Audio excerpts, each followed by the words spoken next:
Okay, are we on? Yes, it's definitely recording. Oh, good stuff. So, yeah, look, you were saying that you mocked Christianity for Yeah, some time through your life, yeah, and I did then actually. and then I something happened to sort of change your mind on that. yeah, I grew up. Yeah, I just grew up in a normal house. Sort of Church of England. We never talked about God or anything like that. And, I went to school, did the primary school thing where Jesus died for us and all that sort of stuff. And So just been in a you normal. went to a Christian school then? No, I just went to a normal primary school, but they had Okay, the religious education. A couple of weeks a term. right. And I never really took much interest and all that sort of stuff. And as you do, you grow into your teens, and I discovered heavy metal and punk and all that sort of stuff. And, all this heavy metal is all about worshipping the devil, and Yep. it's. Can I just hold you there, Yep. Scott? I'm talking to Scott Stephen in his truck, and he's relating to us a testimonial on how he changed his mind concerning Christ. Yeah, continue, Scott. Yep. Just listening to the heavy metal and everything was devil this and devil that. So did you used to listen to Black Sabbath and stuff like that? I listened to Black Sabbath. I listened to Slayer. I listened to just everything heavy and basically everything dark. And I really didn't. What did you just like the rhythm or the? I loved the rhythm. I Yep. loved how fast it was. Yep. And just I don't know. It's mainly the guitar and the drums, and just the pace of it. But I never really realised until the last couple of years just how angry it makes a person. All right. Okay. And I just it got to the point where I'd be walking around the streets. I'd be wearing my heavy metal, death metal, or skulls and Satan and all that sort of stuff. And I'd have the Christians all come up to me and want to talk to me about God and that. And I'd end up arguing with them and debating them why Satan was better and why the devil was better and why God sucked. And, right. Okay. That's interesting because I actually thought it was funny at the time. Being a young idiot. Yeah. I didn't think there was anything serious about it. I just thought, it's all made up fairy tales. And I just pictured the devil to be, as everyone does, pictured the devil to be this cool dude with red horns and a pitchfork who loved heavy metal. Yep. Who's that character in the movies that plays like the demon or something? He wears those horns that are sort of cut off and. Oh, that's that Hellboy. Hellboy, that's it. Hellboy. Yeah, I watched a few of his movies. It's quite interesting. I've watched them. Yeah. Yeah, no, and most of my experience with with that sort of thing was just growing up listening to the music, and just didn't realise just how dark and it's there's nothing light about it. There's nothing. So it was obviously changing your mindset, even though you weren't sort of attending satanic rites or a satanic group in itself. I wasn't doing that. I was just a stupid teenager who was like, yeah, Satan, sign of the devil, yeah, Satan's cool, just like just a stupid teenager, I guess. Were you influenced a lot by? You know how a lot of people now use the sign of Satan all the time whenever they're doing stuff? The two horns, we just constantly, we'd bang our heads, we'd throw that sign up, it's the Baphomet sign or whatever it is. Yes, the Baphomet sign. So it was like a rebellion thing, wasn't it? Exactly. It was just basically, we're sticking it to the man, Satan, and I don't think I really realised that, I'm potentially turning my basically sticking it to the man was what I thought sticking to the man was actually sticking it to our living God. Right. It got to the point where I'd be listening to the music, I'd be driving, and I was just in a rage, and it was just the music just pumping me up and just making me angry. Right. Did you sort of recognise that rage within yourself, or was it just something that sort of overtook you? I've only recognised it in the last few years, and it just got to the point where other circumstances. I've got a little boy at home. When he was born, he was diagnosed with autism after 18 months, which is sort of set things in. Was that after he was vaccinated or right after? I think it was, yeah. Because he was developing. He he was born with dislocated hips, and he was in a harness for the first 18 months of his life. But apart from that, everything was great. Right. He was saying dad, mum, and Yep. just the normal things a little toddler would say. Yep. And then just almost like overnight, he woke up one morning and all we could get out of him was. Yep. Something definitely happened, and yeah, I guess you can't identify when the vaccines were given. No, we couldn't. No. But I spent a lot of time. My wife got pretty sick because she took it pretty badly. I was driving trucks interstate basically 6 days a week. 6 days, 6 nights a week. I was home 1 night a week. And the wife got sick. It was a lot for her to handle. And she fell on a heap, and I had to give up my job for a couple of years to nurse her back to health. And being the typical bloke, I sort of bottled everything up. Everything sort of grew to a point where I was walking into a shopping centre with the family, and I'd just look at everybody like I just hated the world. I absolutely hated the world. And I started researching, as every father would, a cure for autism on the internet. And then I started just noticing, it's like when you're watching YouTube, you'll be watching something, and then you'll see down the side there's a video about something else.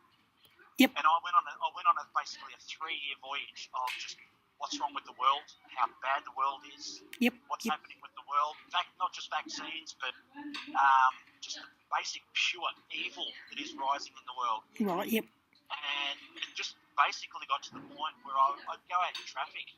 I'd be out in the car and just everybody hates everybody. Right. We're all full of love when we're on the computer, and we're all sharing emotions, and we all want equal this and equal that, and we've got to tolerate this. But the moment we walk out our front doors, it's like we put a completely different helmet on, and we just want to hate everybody. Right. I can't live like that anymore. No. And, well, it's gonna do things to your health as well. Yeah. Well, I fell on a heap.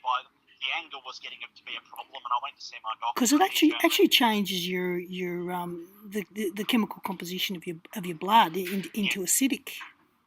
Yeah. Well, it got to the point. I think it's start to think about if someone cut me off in traffic, I'd want to hurt them, but I'm not a violent person.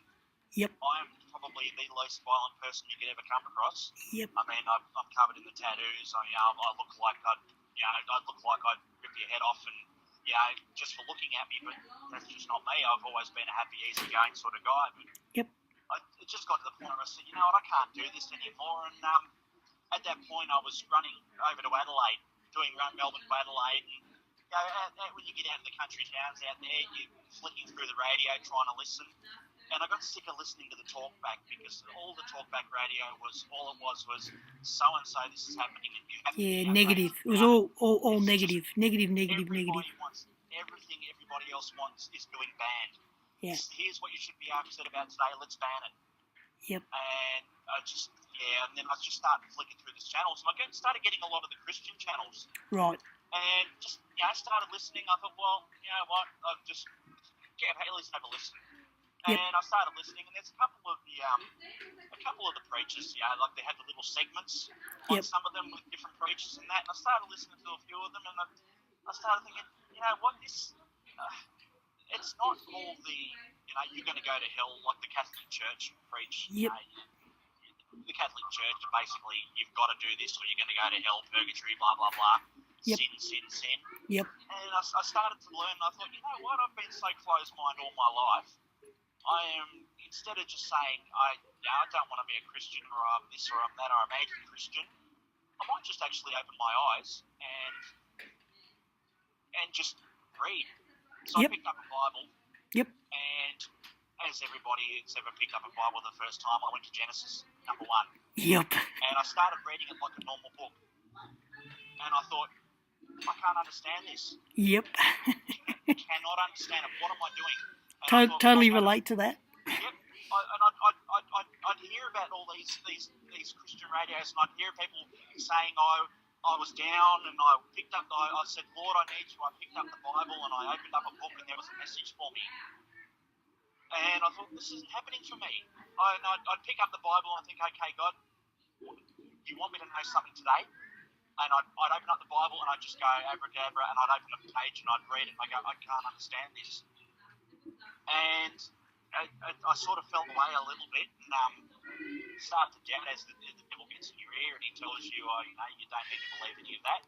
And Yep. as with everything, as you know, when you post something on Facebook about you know Jesus and how he gives you positivity, the devil comes out in other people. He comes out with the barbs. Yep. And someone said to me, what you have to do is start reading from Matthew. Right, New Testament. Yep. So I read the New Testament, and I thought, who was this guy Jesus? I thought, this guy, he wasn't, you know, why did they do that to him? I mean, what did he do? But Yep. And basically, all he wanted to do was tell people how to live a good life. You know, how to do the right thing by people, basically. And then it just really got me thinking more. I was thinking, well, it's people nowadays, they're happy to acknowledge that there's a devil, but as soon as you mention there's a God and you've got to do things the right way, you just get jumped on. And I thought, it's just wrong. The whole world's wrong. Yep. And then I actually started reading more and more, and I get a lot of my information from Facebook, from memes. You know, you get little quotes from Ephesians and all that sort of thing. Yep. And I'd start seeing different things. And you know, I'd be driving along in the truck, and all of a sudden, in the one day, I'd be having 3 or 4 different things coming off, and they're saying, today we're studying Ephesians. You know, put on the full armour of God. Yep. You know, and then an hour or two later, there'd be something else on, and it'd be the same sort of message, but a different part. And Yep. I'd be thinking, Lord, I know that there's something here that you want me To listen to. look at. Yep. And I didn't understand. I always thought that, you know, that sort of message would be God saying, you know, God would be, when you open the book, here's my message for you. Did you ever notice consecutive numbers appearing on timepieces or various spots like 111s or 1133 or 1s and 3s? No, and I've started to understand the 3 3s and the significance with the Freemasons and a lot of that. I've delved a lot into that in the last couple of years. Yep. Sort of trying. I don't know the exact quote, but it's do not partake in the evil, but expose it. Yep. So I've spent a lot of time actually looking into it to try and learn about it. You know, know your enemy. Yep. Absolutely. But yeah, it's strange. Just the amount of things now. I will say, going back about 3 months ago, probably not even that, when I started adding everybody on Facebook, I sat down and I was starting to fall away again. And I thought, God, I don't understand this, Lord. I said, is there some way that you can show me your word, teach me how to understand it? Yep. And within a couple of days, I saw that video from Queensland with old mate there saying, am I under arrest or am I free to go? Right. And I started looking into that because I thought, the cop has got nothing. Yep. And then I started researching, this common law. Yep. And I found those Romney Stewart videos. And in those Romney Stewart saying, in my name, but deed, you'll be saved. Yep. And there's just everything, it's like a light switch come on. Yep. And I thought, there's a whole lot of this being interpreted to me that I never even understood. And it's just, the doors are just all opening. Yep. And I'm just starting to understand different things, that it's not, you know what I mean? It's not, a God, like a sky fairy versus a bad sky fairy. It's almost like a code throughout the Bible. Yep, the Bible is multi-layered, and definitely one of the layers is law, and common law is definitely the law of God teaches us so many things, doesn't it? So that that light turning on was simply coming through your studies of common law. Yep. Or basically, it's almost like he said to me, I'm going to show you, and you're probably not going to like what I show you because you're going to have to make some big choices. Yep. As I'm discovering with all this, knowing our rights, to actually walk like a Christian, I've got to step out of the system, which is the Babylon, come out of her, my people. I always thought the come out of her, my people was the 501c churches. Right. But I never realised that come out of her, my people was the Babylon system, which is the system we're all enslaved in. Yeah. I'm sort of coming to realise that as well. Yeah, that's right. It is about being enslaved under the name. Exactly. Yeah. It's like the number of the beast, the devil's number, it's 666. And then you look at the Justinian deception of the year 1666 when the plague was happening and London was burning when they passed the Sestico v Trust, the V Act, that's right. There's 3 6s right there. Yeah, bingo. Yeah. But I mean, getting back to what the first, I don't know if you know, there's a preacher in the States called Greg Laurie. He's got the Harvest Crusade. Right. Little bit of a. The way I look at it now is he's one of the ones that goes around the big stadiums, preaching the word. But I'm going to help the poor by having a big rock concert stadium.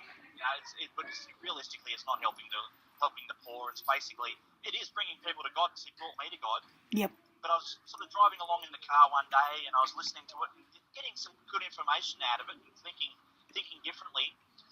And at the end of it, he says, right, if anything I've said sort of touched a nerve with you, and you'd like to know God and let God into your heart, pull over your car or just stop what you're doing for a minute and just repeat after me what I say. It's all you have to do. And if you say it and you mean it, then the door will be opened. And I just thought, I'll try it. And I thought, you know what, I'm going to mean it. Yep. And I stopped and I repeated it. And no sooner had I said it, I felt the most incredible. I did a lot of drugs growing up. I always trying to get that one big high. Yep. And what I felt was more intense than any drug I've ever experienced. Whoa. Just pure. It's almost like it started right at the centre of my being. Pure joy. And pure. I've never felt anything like it. Yep. Never. Yep. And I've just gone, wow. And it came to a point now when I'd be driving along and I'm the sort of person, I'm a very nervous person. I have Asperger's syndrome, which is high functioning autism. Right. I don't like people looking at me or that sort of thing. I'm very Can you recall exactly what you said in your prayer to the Lord? I think it was, Lord, I am a sinner. I know I've sinned. I turn from my sin and I repent from my sins. I'd like Jesus to come into my heart and dwell with me. And I think that was it. All this I pray in God, in Jesus' name, amen. Yeah. And as soon as I said that, I almost like I felt an explosion. It was just like almost like a pure adrenaline rush, right from the centre of my being to the extremities. So is your synopsis on that you experienced an indwelling of the Holy Spirit? I did. Yeah. I've never experienced anything like it. And it's not like I heard a voice, but I felt a presence. I felt a sensation. It's just almost like all I could imagine it to be was like just gold rushing through my system. Yep. Clearing out a whole lot of toxins. Did the hairs on the back of your neck go up, or did you feel clammy? It's almost like I was electrified. Yep. Yeah, I totally get It's that. almost like a pure electronic, like a static sensation all through my body. Now, what happened to your mindset after that? Oh, I don't know. Was the feeling of release as well? Actually, I think it was more of surprise. Yeah. And self questioning. Right. on why all my life I denied, and I'd Denied always heard, Jesus access to your soul. Yeah. that there could be something else out there, and Yeah. I always laughed when people said to me, the first time I ever turned to Jesus, I wept, Yep. because I felt His presence, Yep. and I just thought, how? I was like everybody else that had been brainwashed by the system. Yep. You don't want to be good. You just want to be like everybody else. It's about you. It's about you and only you. Yeah. I think you've experienced a real religious connection with Jesus Christ there. I really believe that's like accepting Jesus as your personal saviour, and He's come into your heart. If anything, I felt a whole lot of when I say self-questioning, I felt really, really like I wasn't worthy. Right. Well, none of us are. So everything. Oh, that's right. I mean, all I could do was start questioning myself. Am I worthy of this? I've done so much in my life that's just been wrong. Well, no one's worthy. It's a gift exactly. we accept. Yeah. Exactly, and I still question myself. Lord, am I worthy of this? I fall short every day. Yeah, don't we all? yeah, and there's another interesting. My oldest brother died a couple of years ago, and my next older brother, he was struggling with it pretty badly, and he said to me, "Why did it happen? Why?" And I said, "I don't know why it happened, but I also showed him one of the videos of this Greg Laurie, and it was just titled, 'Why does God let things happen? Why does God let bad things happen to good people?'" And in it, he basically said, why does He let it happen? I don't know. We don't know. Only God knows. Yep. But then he had the same thing at the end, and my brother was sort of, he thought, well, I'm going to take the step too, and he said the same prayer, and he said he felt exactly the same thing, and his eyes were shocked. Yep. He was purely shocked. He said, "I've never felt anything like that in my life." Yep. And I said to him, I felt that that you needed to hear that. Yep. And there's just different times where I can see someone struggling with something, I have to reach out. Or yep. You can't contain the joy. You have to let other people know. Exactly. I think a lot of people wonder, why is it that Christians are always talking about Jesus? Well, we can't contain it. The joy is it's too prevalent in our heart. We want other people to experience the same joy. I mean, that's what it's about. It's an overflowing of joy. Is that how you see it? I struggle still to talk about it to people who aren't believers. Yep. Because I know how I was. I know, and because I'm a shy person face to face. Until you know me, then I'm a rat bag. Well. The way I think about it is, people have to come to their own. Yes, it's their own journey. People have to experience it. And I've often said this: everybody's on a different path. Yep. And everybody is at a different stage in their journey, and really all we can do is facilitate their journey and try and help them along the way. Exactly. I used to, when I was growing up, somebody used to talk about going to church, and I'd just laugh and say, if I ever walked into church, I'd catch on fire. Because I was just a metalhead. I was, I was Satan's buddy. Yeah. Look, I must admit, I don't know, man. I don't know whether Jesus is in the churches anymore. I really don't. In all the churches I've been into, I've never felt His presence there. Yeah, that's it. And there's always a chance you're going to be deluded because everyone's led by this guy at the top, and it's not a personal experience. You know what I mean? Exactly. It's a group experience, and a group experience is always there's a danger you're going to be manipulated. You're in a group like that. Exactly. You know what I'm saying? When it all becomes about more or less feeding the congregation, the congregation feeding the church. Yeah. It's that's another thing that always turned me away from the church, was all about, where's my money? Where's my money? Yeah, I know. Come to church, pay your money. It doesn't make. When you look at tithes, were originally supposed to be food or anything like that, and it's Yeah, so and that was one of the things that really struck me was the craziness of a cat. Like I was brought up a Catholic of all this wealth and these yep, fine clothes, and yet Jesus himself spoke so much against these people in exactly. fine clothes, and it just didn't map to Jesus Christ. So it made no Exactly. Let, sense let to me. me let me pray for the poor and starving of the world from Yeah, my golden throne.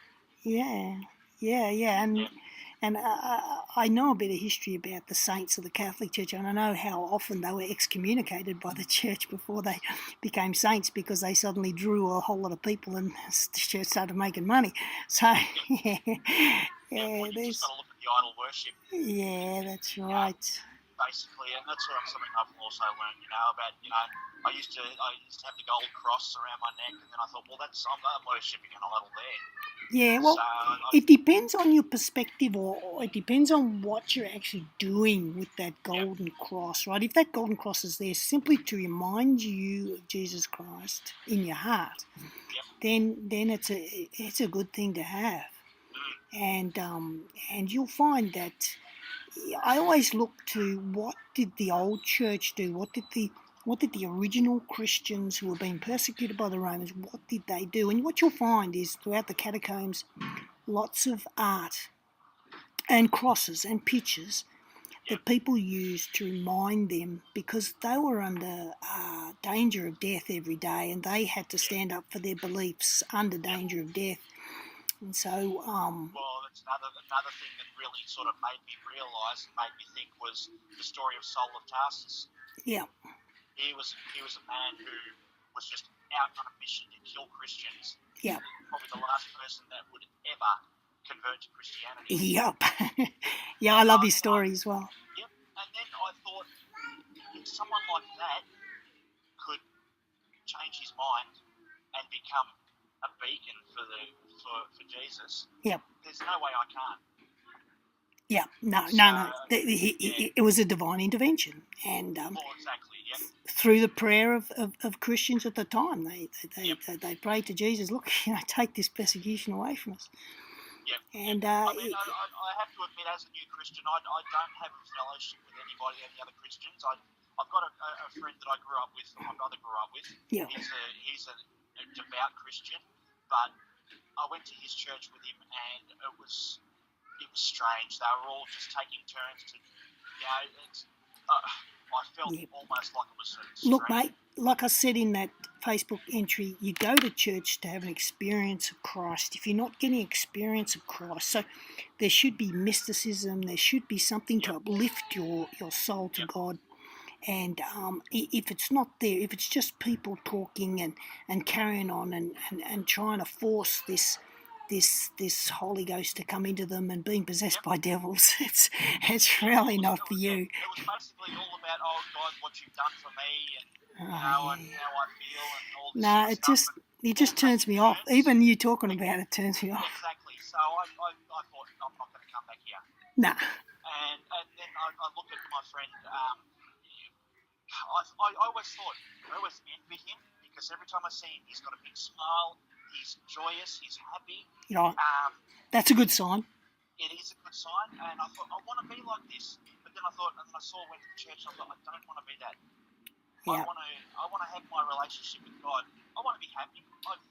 Yeah. But the way my life, the way life's Yeah. been, Yeah. I'm not a constant frown because it's just, I guess that's just conditioning.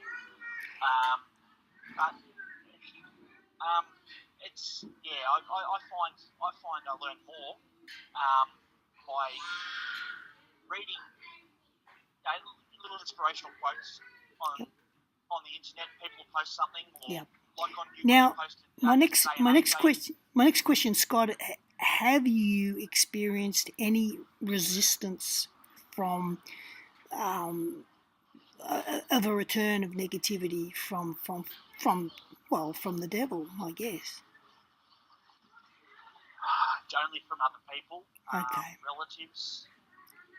As Right. soon So as you I haven't find ever out, felt like an urge to go back to sort of death metal music or anything oh like yeah, that? oh definitely.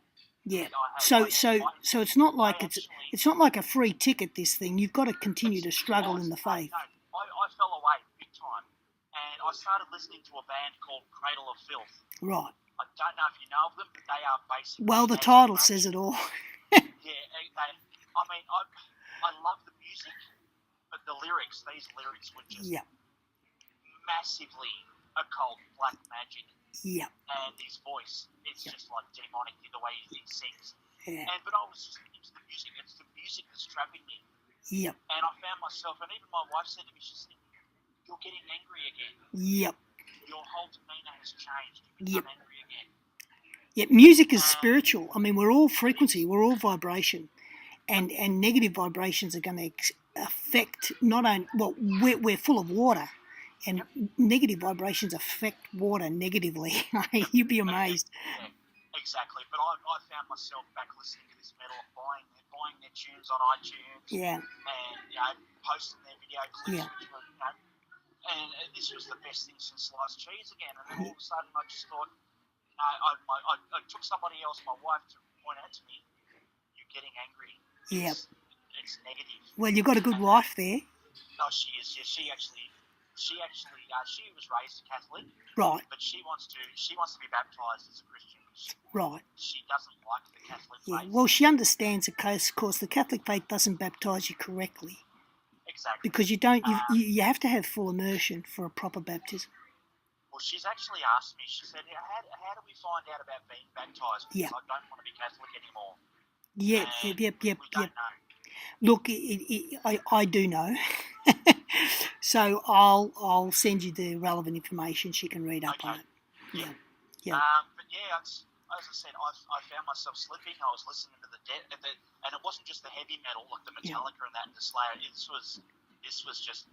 They have the festivals in Germany, Warped Night or whatever it is. Yeah. Just the satanic festivals is basically all that, where all it is just a negative energy. Yeah. And I turned away from it again, and I've started listening to Enya. Right. And I just it's calming. Can I suggest you do a search for Gregorian music? Gregorian. Okay. Gregorian has the correct frequency vibrations to actually uplift your heart to God. Okay. And there's no words, or sometimes the words are in Latin, but it doesn't matter. It's the actual frequency. Okay. And the frequency, they've actually used Gregorian music on plants, and it helps them grow better. Oh, okay. Yeah. So look, there's science in this as well. I've started Science and religion go hand in hand because they're both about the truth. I know a lot of scientists disagree with me, but a lot agree with me. Right. I'm telling you, like, if we have the truth, we've got nothing to fear from science. Yep. I've started reading about how they use the frequencies of music now to disrupt. Yeah. Gregorian chant is what you want. Okay, I might have to look into that. Yeah. I started listening to the Enya, just basically because it's quiet, it's soothing, yeah, and I can just drive along. And just you know in your heart what's good for you, don't you? Exactly. I mean, this is it's like Jesus is in your soul. You've just got to listen to him, and that was part of my reawakening, was the fact that I had to stop being so clinical. Like I was brought up my career as a computer programmer made me very logical. But there's another side to us. It's called the intuitive side, and we have to listen to our heart. I think it's very important because it comes up with things that we can't necessarily logically verify. But some of these things are pretty amazing. So I'll listen to my heart for intuitive direction. Exactly. Yeah. It's like I said, the whole journey of the last couple of years. It's probably been the last 3 years, I'd say. Yep. Since I've really turned to Jesus. Yeah. I've fallen away a couple of times, as I said. I know everybody does. Yeah. Every time I come back, I come back stronger. Yep. That's it. Yep. Yeah. Absolutely. I It's a daily struggle. Yep. I still doubt sometimes. I guess everybody has doubts where I can't stand and just talk out loud, Yep. like I'm just talking to somebody, because I don't picture that he's hearing it. I think I don't know. I think God knows my thoughts. He knows. God knows your thoughts. There's no doubt about that. Look, you can logically work that out. It's absolutely certain that that God knows everyone's thoughts, and this is the amazing thing about God, you know. But look, talking about bad things, why bad things occur to make us stronger. And I know that's hard, but I like to look at Jesus Christ as a physician, and he's healing our souls. And healing tends to, sometimes you need to cut the pus away. Sometimes there's pain before there can be healing. Oh, there's been a lot of pain. Yeah, that's it. Yeah. But the way I look at it is, it's all been for a purpose, to draw me closer to God. Absolutely. I don't know. I wonder, when I sit back and I think about some of the things that have happened, and I think all the things that have happened all this long have just led me to here to believe. And I thought, Lord, the way you've done it, it's been like a mastery. It's not like there's just been one random event. Yep. It's been a series of coordinated things. Yep. There's someone behind it. It can't be coincidence. It's just like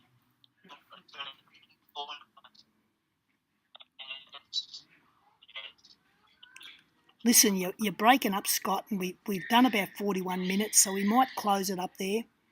I can't really hear you too well now. All right, mate. So, again, it was lovely talking to you. Just interviewing Scott Stephen on his journey to Christ and his experience.